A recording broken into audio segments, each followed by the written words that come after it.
What's up, boys? I wanted to do an intro for this video, but we just didn't get around to it. But we were out here. We just hit mile 7 for the 35-mile Ruck march. Feeling really good, actually. I've been training my lower back for a while, since the last open event.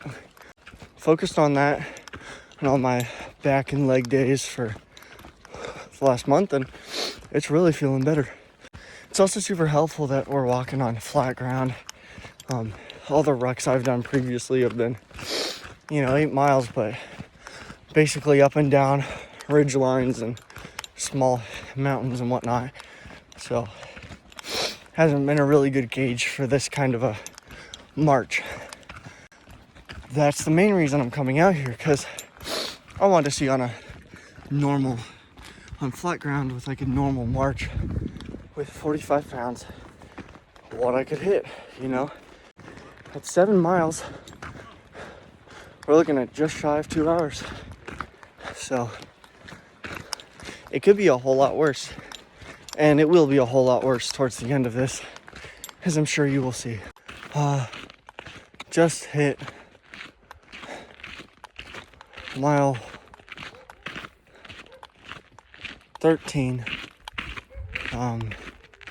Sorry, it's taking me a minute to read things, but I had 12 miles and 3.5 hours. I believe the airborne is 65 pounds, 3 hours. But I also think that the Army is 35 in 4 or 65 in 4. Either way, it could suck a little bit more, so I'm not super upset about it. The road name, Steve. The road name is Steve. That's funny.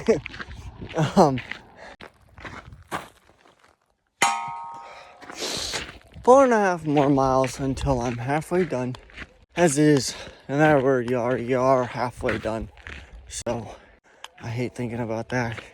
And when I get to 17.5 miles, I'm either going to pull out my wool blanket from my backpack and take a nap, or I am going to drink my part of my pre-workout and smoke a cigarette and keep going back. I started with the first group, then I was with the second group, and then when I was changing my shoes, they thought somebody in the first group, or the third group that passed us, they thought it was a different guy popped up, and then you're like, no way. So then they went and just started running and find the other guy that they thought was the other guy that just showed up. And then the dude had to take a poop, and he didn't have wipes, so I let him use my wipes, and we caught up with the third group, which turned into the fifth group, and then they turned into the third group again because they passed us, and I caught up with them. 3 of them left. 1 of them just started running because what the fuck.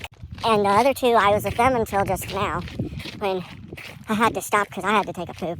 So now I'm by myself again.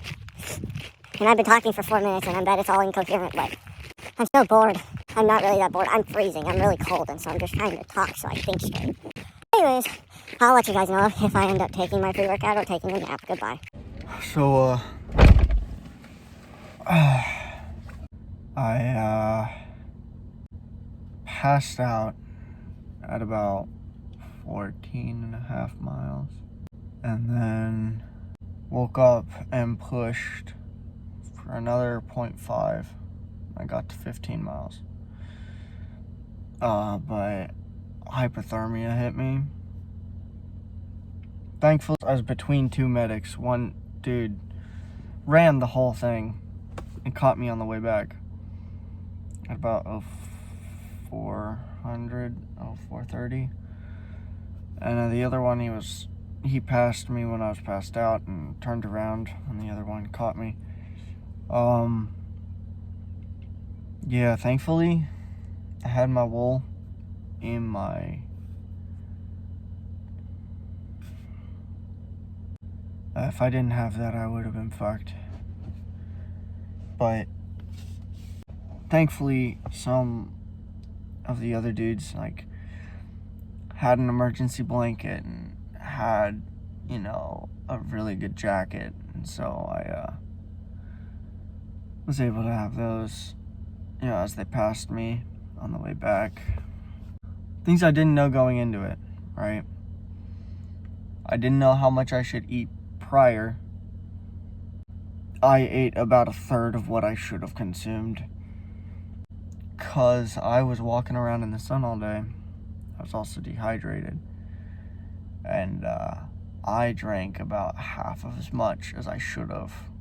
And I should have had some more electrolytes in the stuff I was drinking. I shouldn't have worried about conserving everything. I should have just gone through it as needed. I also totally underestimated how cold it would be when the sun and then when the moon was gone, because it was about 40 degrees and I wasn't wearing any shirt at that point just because I was trying to run cold the whole time, but I ran too cold. I misunderstood how that was supposed to go. But I mean, I really went until I couldn't. But if I didn't get hypothermia, I had so much more in the tank. Just really upset about that. But come morning time, because we were waiting at the 15er for pickup, some lady pulled out of her driveway and freaked out and called the cops. And thankfully I was, you know, well enough that we packed our shit and we just started walking back, kind of freezing or ducking behind trees or whatever if, you know, car was coming, because she went back and forth probably 14 times. 2 sheriffs flew past a couple times, ended up stopping a bunch of the other guys. One dude came for pickup. He got boxed into that driveway. They talked to him. They pulled up on another 2 dudes and, you know, were asking them questions. Yeah. Moral of the story, I needed more emergency equipment. I needed to eat a lot more food and drink a lot more water. And I needed to keep layers on because I took run cold way too seriously. It's what it is. It was my first long ruck, so I learned a lot about that and about what was necessary, what I should change, you know, all that. So I'll be prepared for the next one. Next one's gonna be a 50 with 10-pound pack. Also, yeah, my pack was 45 pounds. I had extra shit in there for more weight. I don't know why I decided to do that to myself. Also, I wore my work boots, and I had Solomon's at the house, and I totally forgot about that. I wasn't thinking, is my issue. I thought about a lot, and I didn't think about a lot else, and it fucked me. But we're alive, we're here, and we won't fuck up like this again. I really wanted to get that. But you live, you learn. That's all I got. I'm gonna go get food now and drive home and maybe pull over and sleep. I don't know. Good night.